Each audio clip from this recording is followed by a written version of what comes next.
Aleluia. Glória a Jesus. Graça e paz, amados irmãos. Vocês podem se assentar, fiquem à vontade na casa do Senhor.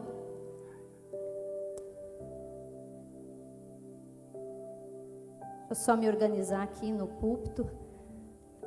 É muito bom estar com os irmãos nesta noite. E é muito interessante como o Senhor fala com a gente. Muito do que eu ouvi de Deus essa semana, na preparação dessa palavra, muito do que eu orei, o pastor Juarez falou, o pastor Fabiano orou, muita coisa daquilo que o Senhor estava ministrando no meu coração essa semana. Meu nome é Meiriele, eu sou da Igreja Semeadores do Reino. Agradeço os irmãos que estavam juntamente conosco na terça-feira, onde a gente começou esse evento maravilhoso. Meu pastor Jairo está ali. Pastor, eu já fui consagrada aquilo pelo pastor Juarez, agora não sou pastora, mas amém. Agora o pastor Jairo, né, não tem mais o que fazer lá na igreja, pastor, ele já teve a revelação aqui. Glória a Deus. Mas nós estamos muito contentes em compartilhar essa palavra. Abra a tua Bíblia no primeiro livro dos Reis.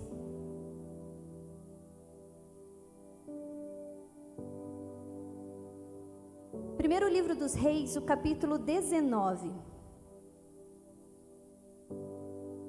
Aleluia.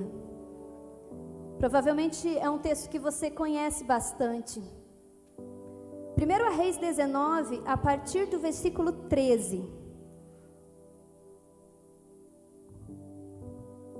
Diz assim: E sucedeu que ouvindo Elias, envolveu o seu rosto na sua capa, e saiu para fora, e pôs-se à entrada da caverna. E eis que veio a ele uma voz que dizia: Que fazes aqui, Elias? E ele disse: Eu tenho sido em extremo zeloso pelo Senhor, Deus dos exércitos, porque os filhos de Israel deixaram o teu concerto, derribaram os teus altares e mataram os teus profetas à espada. E eu fiquei só, e buscam a minha vida para me atirarem. E o Senhor lhe disse: Vai e volta pelo teu caminho para o deserto de Damasco. Vem e unge a Azael, rei sobre a Síria. Também a Jeú, filho de Ninsi, ungirás rei de Israel. E também Eliseu, filho de Safate, de Abel-Meolá, ungirás profeta em teu lugar. E há de ser que o que escapar da espada de Azael, matá-lo-á Jeú, e o que escapar da espada de Jeú, matá-lo-á Eliseu. Também eu fiz ficar em Israel 7.000, todos os joelhos que não se dobraram a Baal, e toda a boca que não o beijou. Amém? É muito interessante essa passagem da conversa que o Senhor tem com Elias, em um momento de vulnerabilidade do profeta, em um momento onde os seus sentimentos estavam pesando, e alguns até dizem que foi um momento de depressão de Elias, mas o Senhor chama ele para uma conversa. Talvez, à primeira vista, você fique pensando, mas o que esse texto tem a ver com avivamento? Foi o que eu perguntei ao Senhor quando eu li esse texto e o Senhor falou comigo. Mas ontem nós estávamos ali na assembleia e o Asaf, se eu não estou enganada, Asaf, filho do pastor Daniel, estava pregando, e ele falou que ele se perguntava: por que não vinha o avivamento? Por que tardava o avivamento? E eu perguntei ao Senhor muitas vezes, é porque os avivamentos não deram continuidade. Se você estuda a história da igreja, se você estuda o mover do Senhor ao longo dos séculos, você vê quantos momentos de avivamento já aconteceram ao longo da história. Quantas manifestações grandiosas que o Senhor fez, curas, milagres, conversão de milhares de almas em um dia só, batismos. Quanta coisa a igreja já viveu. Quanta coisa já aconteceu na história da igreja. E eu acredito que se você sonha com avivamento, se você deseja avivamento, você conhece essas histórias. Você já se debruçou para aprender com os grandes avivalistas que já passaram. Mas por que foram momentos? Por que eles encerraram? Por que acabaram esses avivamentos? Por que não deram continuidade?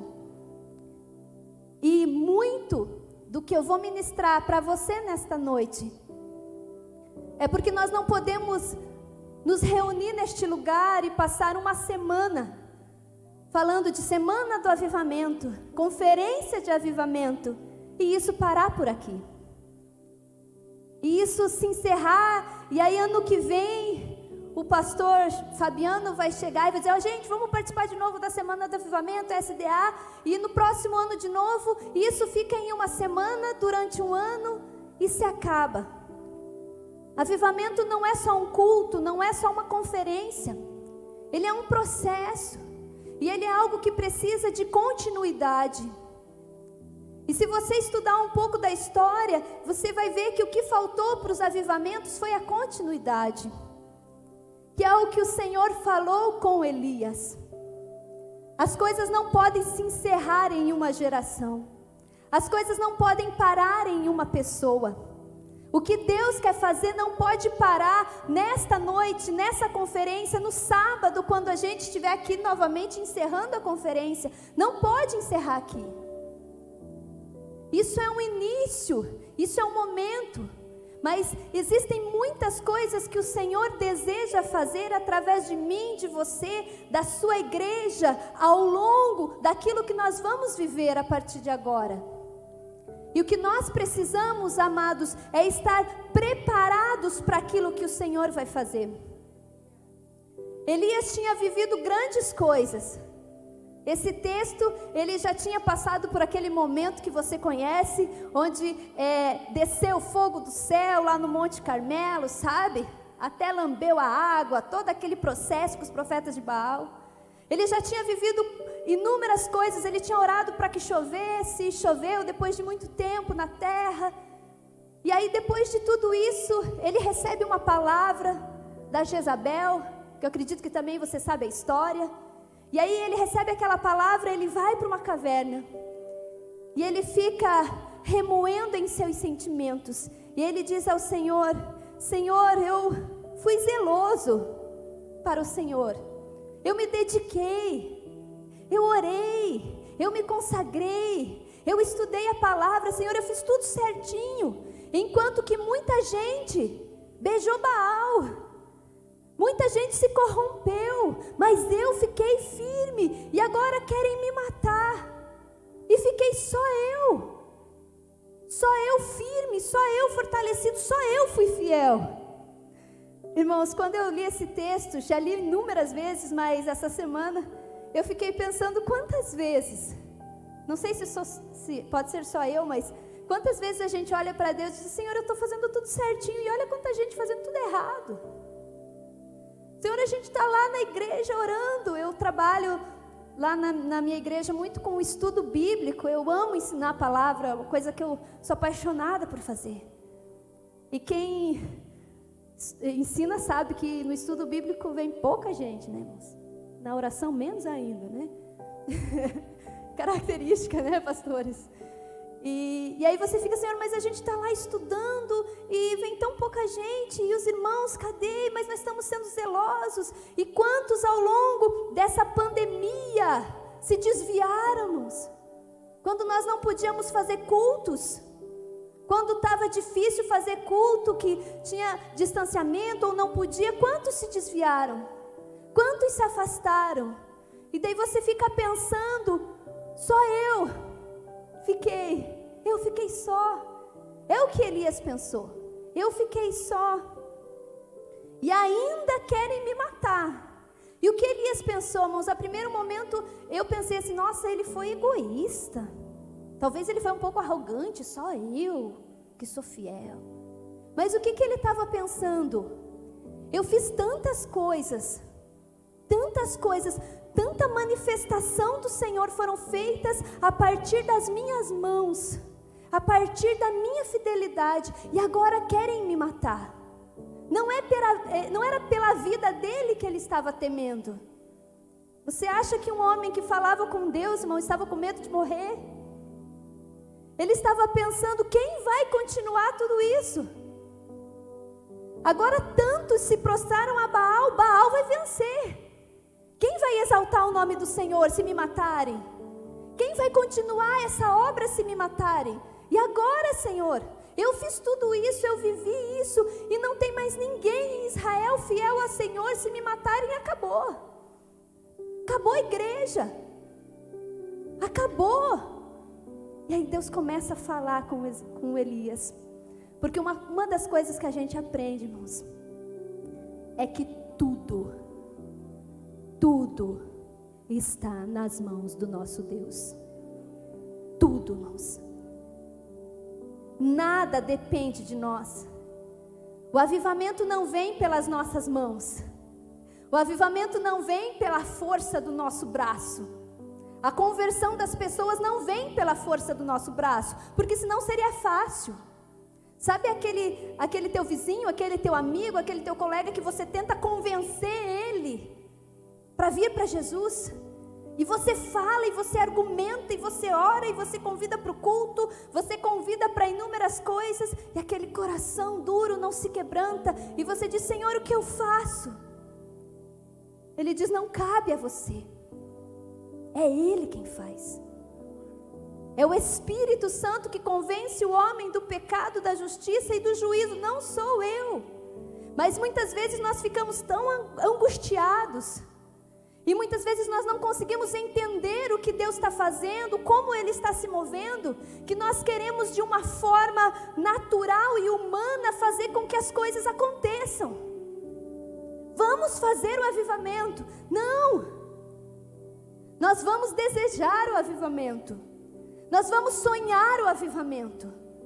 Nós vamos ansiar por Ele, nós vamos estudá-lo, nós vamos estar em comunhão com o Senhor, sonhando, queremos o avivamento. Porque não é pela força do meu braço, mas é por aquilo que Ele quer fazer. E Elias começa a ouvir o Senhor falando para ele, Elias, calma. Calma, Elias, está tudo pronto já, Elias, calma. Olha, eu já planejei tudo, Elias, e agora eu vou te contar o que eu vou fazer. Não se angustie, não fique pensando que é só você. Tem 7.000 que eu deixei preservado. Irmãos, tem muita gente nessa cidade que o Senhor tem preservado. Tem muita gente nessa cidade. Talvez ainda falte um despertamento. Talvez ainda falte um entendimento. Sabe? Aquele momento que o Senhor fala e você, talvez ainda falte. Mas Ele tem muita gente separada nessa cidade, nesse nosso Brasil. E Deus fala para Elias, Elias, calma, eu já planejei, eu já organizei, fica tranquilo, e eu vou te dizer o que fazer. Irmãos, nós precisamos, para que o avivamento ocorra, nós precisamos apenas nos conectar àquilo que o Senhor quer fazer. Nós precisamos apenas estar ligados com aquilo que Ele quer fazer. Porque muitas vezes, amados, eu tenho 36 anos. E a minha mãe se converteu, eu tinha 7 anos. Então eu tenho quase 30 anos dentro de igreja. E a gente vê muita coisa. A gente conhece muitas histórias e passa por muitas situações. E aí você fica pensando em como mudar, em como fazer, e aí você começa a querer colocar as coisas do teu jeito. Olha, se nós fizer assim vai dar certo.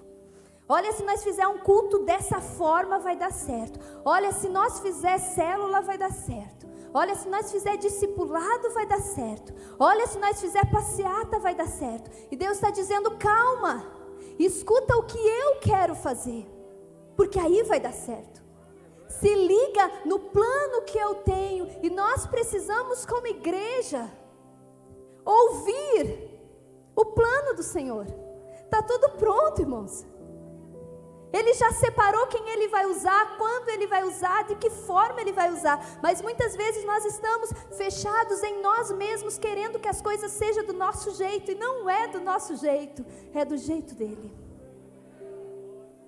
E o Senhor chama Elias e diz: vem cá, Elias, fica tranquilo. Eu vou te dizer o que você vai fazer. Você não vai morrer já, não se preocupa. Porque antes disso você tem coisas a fazer. Antes disso tem um plano preparado. E aí ele chama Elias, ele diz assim: Elias, você volta para o caminho do deserto. E a primeira coisa que você vai fazer é ungir Azael, rei da Síria. Depois você vai ungir Jeú, filho de Ninsi. Ungirás rei de Israel. E depois Eliseu, você ungirá profeta em meu lugar.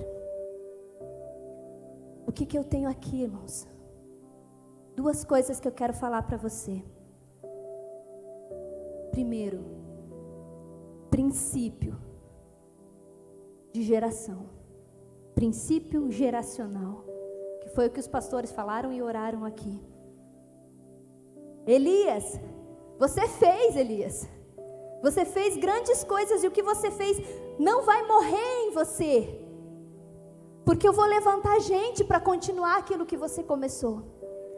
Porque eu vou levantar reis e profetas para dar continuidade e fazer aquilo que você não conseguiu fazer.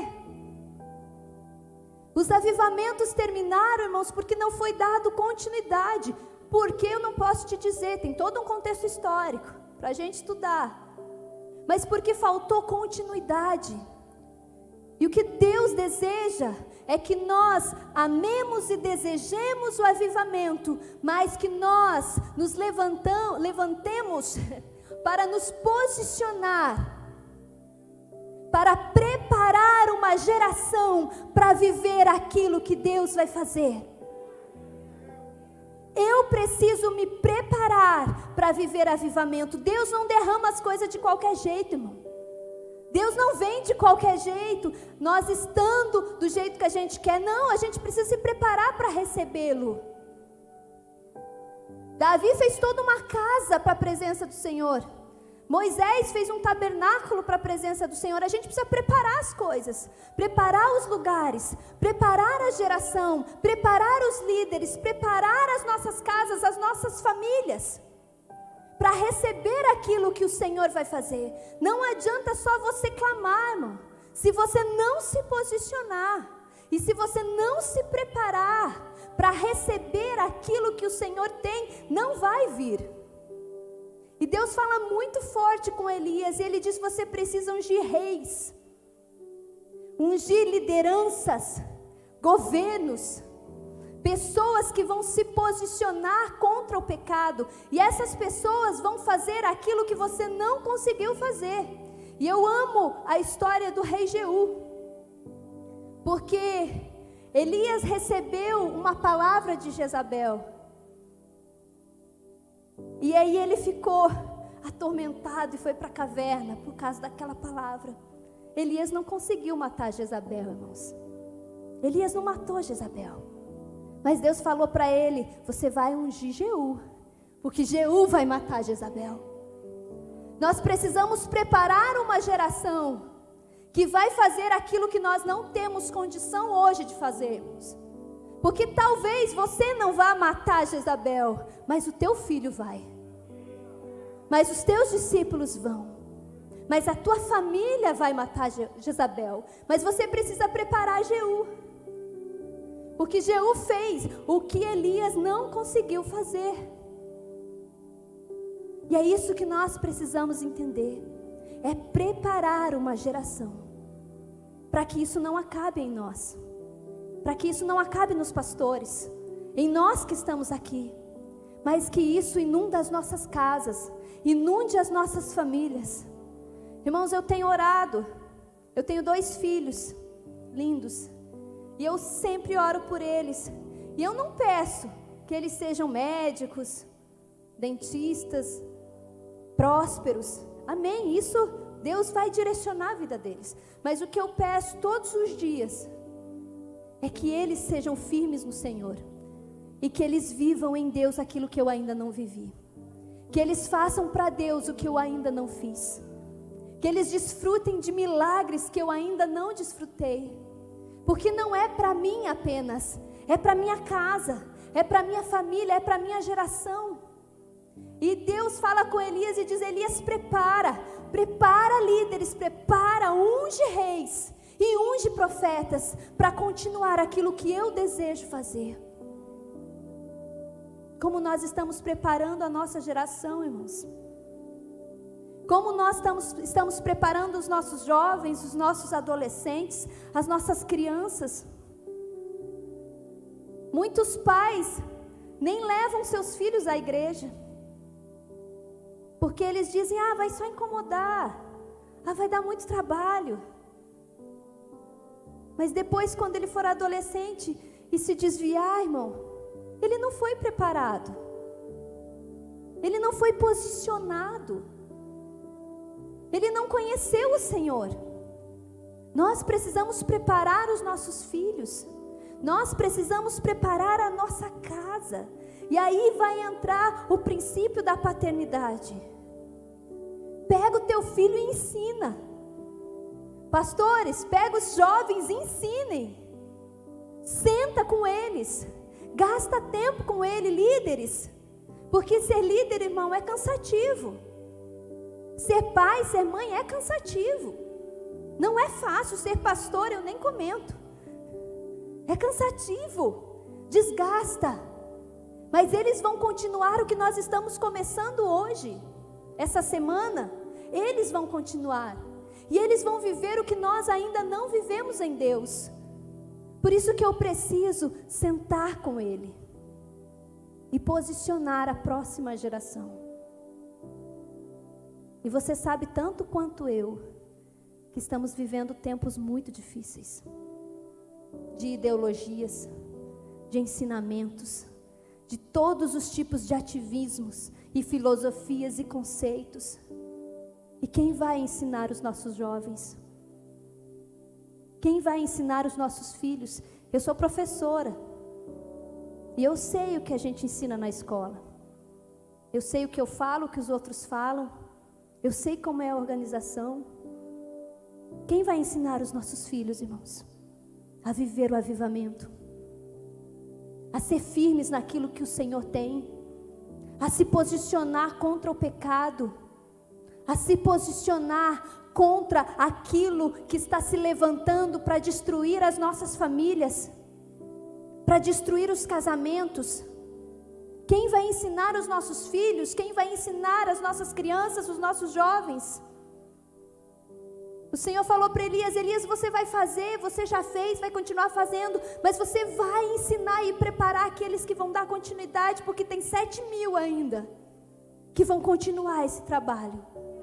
Mas você precisa ir lá e ungir eles, você precisa ir lá e levantar eles, e posicionar eles, e colocar eles no lugar que eles precisam estar. Nós precisamos preparar a nossa geração e a próxima geração para viver aquilo que o Senhor tem. E Jeú, ele não foi ungido por Elias, mas ele foi ungido por Eliseu, que foi ungido por Elias. E assim que Eliseu unge Jeú para ser rei, e fala para ele: Jeú, Deus está te levantando para vingar o povo de Israel, e para destruir a casa de Acabe e todos os profetas. E se você ler a história, irmãos, 2 Reis, você vai ver tudo que aquele homem fez. E depois que Eliseu unge Jeú, Jeú não ficou sentado lá e dizendo: amém, legal, agora eu sou rei. Aí eu quero então um trono, eu quero pessoas me servindo. Não, ele se levantou e ele correu, porque Deus falou: você vai exterminar a casa de Acabe, então eu vou. E ele correu, e a Bíblia diz que as pessoas olhavam para ele e diziam que Jeú estava dirigindo como um louco, porque quando ele recebeu a palavra do Senhor e a unção que vinha sobre ele, ele correu para fazer aquilo que o Senhor tinha colocado em suas mãos para fazer.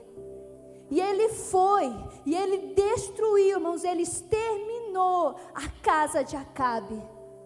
Ele matou Jezabel. Ele exterminou todos os profetas de Baal que tinham em Israel. Ele se levantou contra o pecado. E quando ele estava indo, os atalaias desciam das torres e perguntavam para ele: você vem em paz, Jeú? Ele diz: como que eu vou estar em paz?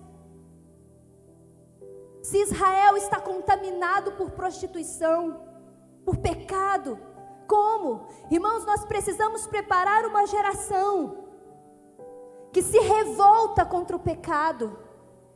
Uma geração radical que dirige como um louco. Uma geração que não abaixa a cabeça.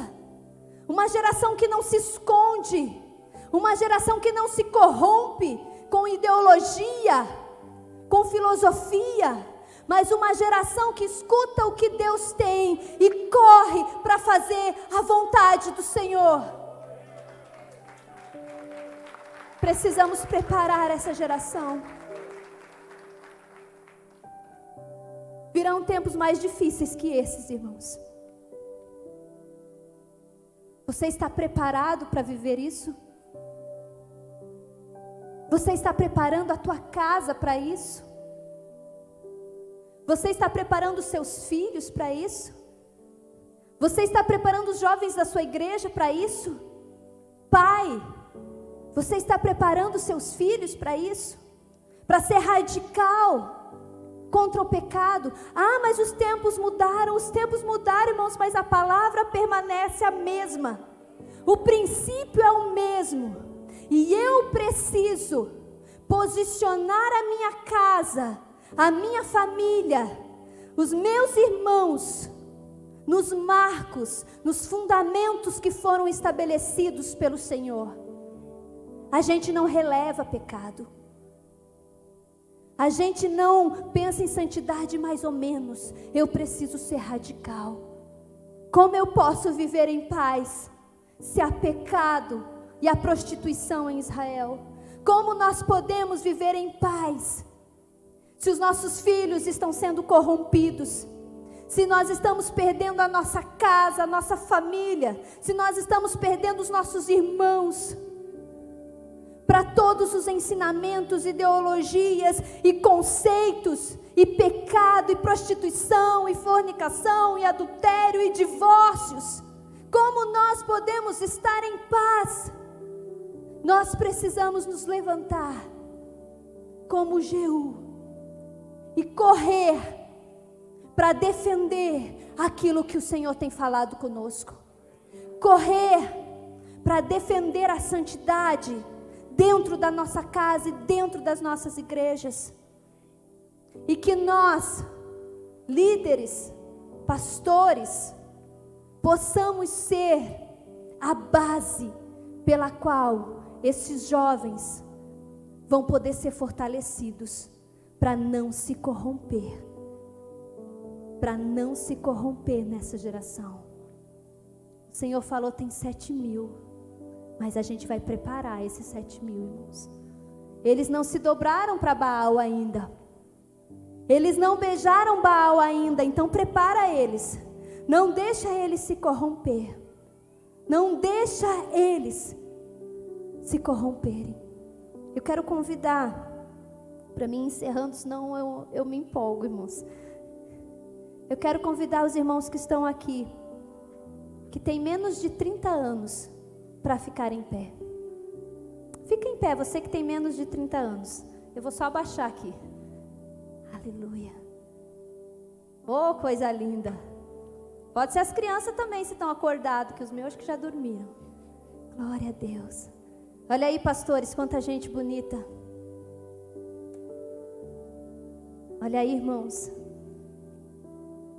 Vou falar rapidinho aqui só com os mais velhos. É eles que nós precisamos preparar. É eles que nós precisamos ensinar.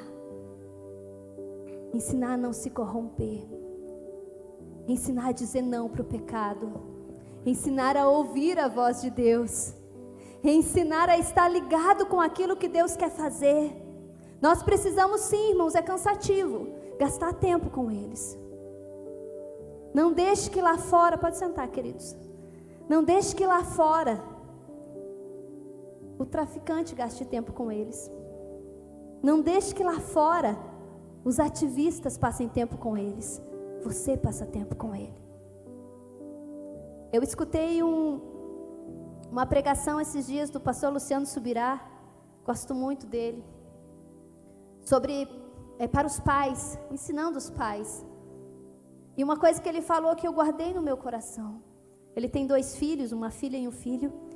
E ele disse que ele não queria que nenhum homem desse para sua filha flor, chocolate e aliança antes dele.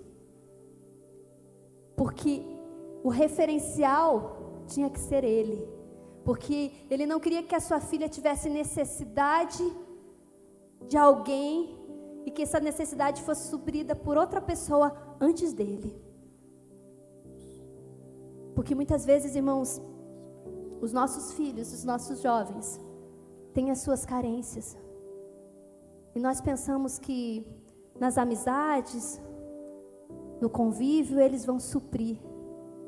E muitas vezes eles vão suprir de forma errada. Eles vão suprir contrário à palavra. E que eu e você, não vou pedir para os mais de 30 anos levantarem, eu e você possamos suprir essa carência deles, para que eles tenham a sua sede saciada aqui, nos nossos poços, nos poços que nós estamos abrindo, naquilo que Deus tem falado conosco. Não deixe o seu filho em casa, não deixe o seu jovem em casa, mas ensina lá também. Mas posicione ele para viver aquilo que o Senhor tem.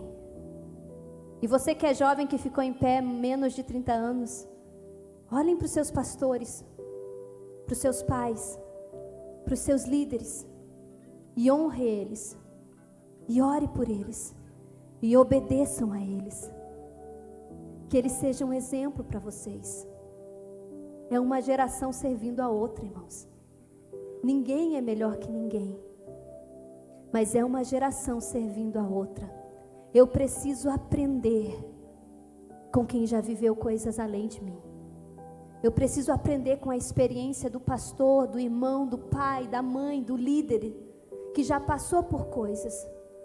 Porque às vezes eu vejo muito nos irmãos, eu vejo muito nos jovens, e principalmente quem nasce na igreja é um pouquinho diferente, irmãos. Mas quem se converte jovem e vai para a igreja, ele é todo entusiasta, né? Que jovem é uma bênção, irmão. É todo animado, é todo entusiasmado e quer fazer e acontecer. Só que muitas vezes o fazer e acontecer passa por cima da experiência daquele que já está lá há muito tempo e sabe como as coisas funcionam. E às vezes não quer se submeter, às vezes não quer ouvir, às vezes não quer sentar e aprender. Mas nós só vamos ser radicais quando nós nos posicionarmos, prepararmos a nossa geração e temos um coração obediente e maleável para que o Senhor venha nos usar. Nós vamos amar o avivamento, nós vamos desejar o avivamento, nós vamos sonhar com o avivamento, nós vamos falar de avivamento nos nossos cultos todos os dias, irmãos. Nós vamos falar de avivamento na nossa casa, na nossa família. Mas nós vamos preparar aqueles que vão viver isso. Nós vamos nos preparar e vamos preparar a nossa geração e a geração que virá, a geração dos nossos filhos, para viver aquilo que o Senhor tem para nós. Aleluia. Aleluia. Eu quero que você se coloque em pé. Glória a Deus.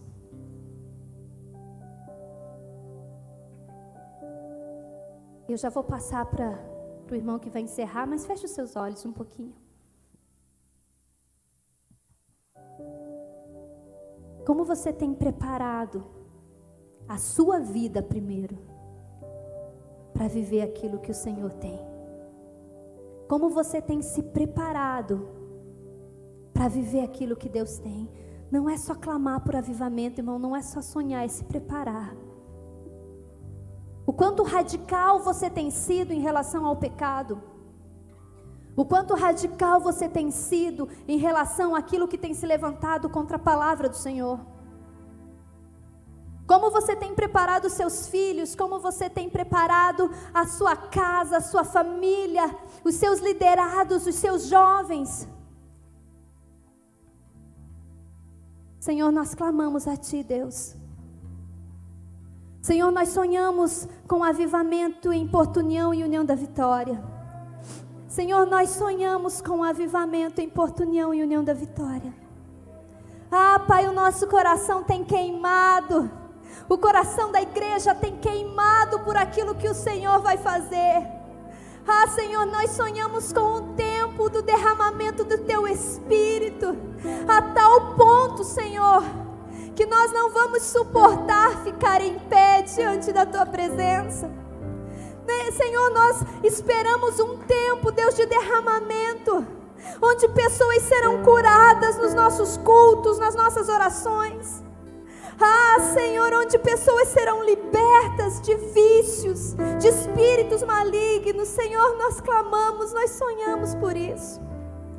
Ah, Pai, mas o que eu te peço hoje é ensina-nos a preparar a nossa vida e a preparar a próxima geração para receber aquilo que está queimando dentro de nós. Ah, Senhor, nós vamos passar a tocha para eles. E nós não queremos que isso encerre-se em nós, nessa liderança, nesse grupo de pastores, nesse povo. Nós queremos que isso dê continuidade nas próximas gerações, até que o Senhor venha, até o dia que o Senhor volte. Senhor, nós não queremos viver cultos de avivamento, nós queremos viver uma história de avivamento, uma vida de avivamento, de tão, Senhor, intenso em Ti, que essa cidade seja desperta para o Teu Evangelho, para a Tua Palavra. Senhor, nós clamamos, Pai, ajuda-nos a preparar essa geração, ajuda-nos a preparar os nossos jovens, os nossos filhos, os nossos irmãos, para viver aquilo que o Senhor tem.